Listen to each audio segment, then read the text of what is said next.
কিছু ভালোবাসা থাকে যেখানে একজন সব কিছু দিয়ে ভালোবাসে আর অন্যজন জানেই না সে কতটা গুরুত্বপূর্ণ কারো জীবনে। আজকের গল্প একতরফা ভালোবাসার। হয়তো আপনারও দিনগুলো আগের মতোই চলছিল। কলেজ, ক্লাস, ক্যান্টিন সবকিছু একই।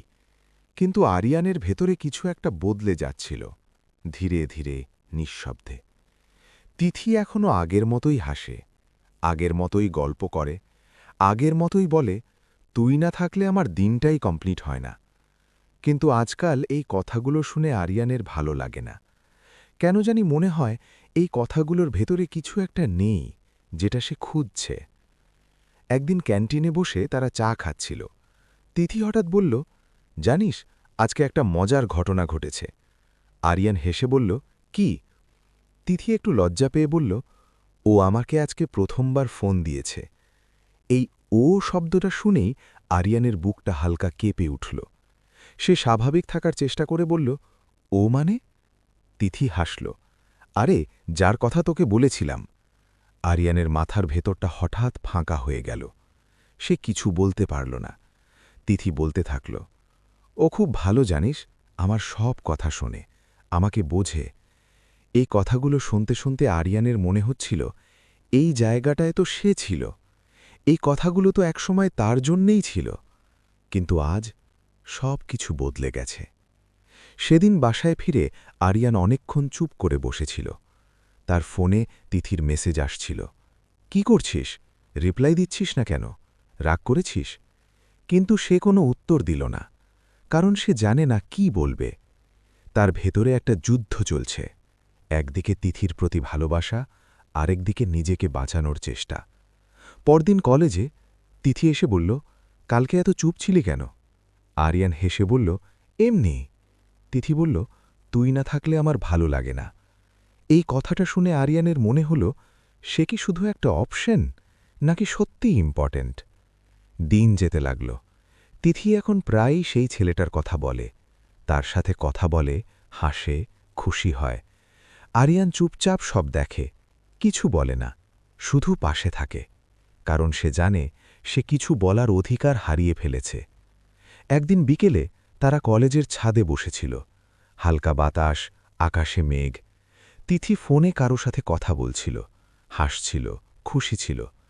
আরিয়ান দূর থেকে তাকিয়েছিল। তার মনে হচ্ছিল এই হাসির পেছনে তার কোনো জায়গা নেই। কথা শেষ করে তিথি এসে পাশে বসল। কিরে, চুপচাপ কেন? আরিয়ান বলল, তুই খুশি তো? তিথি অবাক হয়ে বলল, হঠাৎ এই প্রশ্ন? আরিয়ান বলল, এমনি। তিথি হেসে বলল, হ্যাঁ, আমি খুশি। এই একটা কথাই আরিয়ানের জন্য যথেষ্ট ছিল, কারণ সে বুঝে গেছে তার জায়গা কোথায়। সেদিন রাতে আরিয়ান অনেক ভেবেছিল সে কি তিথিকে তার ফিলিংস বলবে, কিন্তু তারপরই সে নিজেকে থামিয়ে দেয়, কারণ সে জানে যে মানুষটা অন্য কাউকে ভালোবাসে তার কাছে নিজের ভালোবাসা প্রকাশ করা শুধু নিজেকে ছোট করা। রাত প্রায় 2টো। ফোনে একটা মেসেজ এলো, তিথি, ঘুমাস? আরিয়ান রিপ্লাই দিল, না। তিথি লিখল, আজকে ওর সাথে একটু ঝগড়া হয়েছে। আরিয়ানের বুকটা কেঁপে উঠল। কেন? তিথি লিখল, ও একটু বেশি পজেসিভ। আরিয়ান অনেকক্ষণ চুপ থেকে লিখল, সব ঠিক হয়ে যাবে। তিথি লিখল, তুই না থাকলে আমি কি করতাম বলতো? এই কথাটা পড়ে আরিয়ানের চোখ ভিজে গেল। সে মনে মনে বলল, তুই জানিস না আমি কি হয়ে গেছি তোর জন্যে। কিন্তু সে কিছুই লিখল না, শুধু একটা সিম্পল রিপ্লাই, আমি আছি।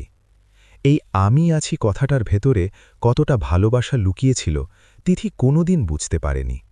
দিনের পর দিন আরিয়ান নিজের ফিলিংস লুকিয়ে রাখে, হাসে, কথা বলে, কিন্তু ভেতরে ভেতরে ভেঙে যায়। তবুও সে পাশে থাকে, কারণ সে জানে এই পাশে থাকাটাই তার ভালোবাসা। একদিন সব কিছু বদলে গেল। তারা ক্যান্টিনে বসেছিল, চারপাশে সবাই, কিন্তু তাদের দুজনের মধ্যে অদ্ভুত একটা নীরবতা। তিথি হঠাৎ বলল, আমি তোকে একটা কথা বলবো। আরিয়ানের বুক ধরফর করতে লাগল। বল। তিথি একটু হাসল, তারপর ধীরে বলল, আমি ওকে ভালোবাসি। এই 4টে শব্দ আরিয়ানের পুরো পৃথিবীটাকে থামিয়ে দিল। তার মনে হলো কেউ যেন তার ভেতরটা চিড়ে ফেলছে। সে কিছু বলতে পারল না, শুধু চুপ করে বসে রইল। তিথি বলল, তুই কিছু বলছিস না কেন?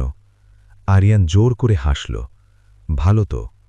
কিন্তু সেই হাসির আড়ালে একটা মানুষ ভেঙে পড়ছিল, নিঃশব্দে, কাউকে না জানিয়ে।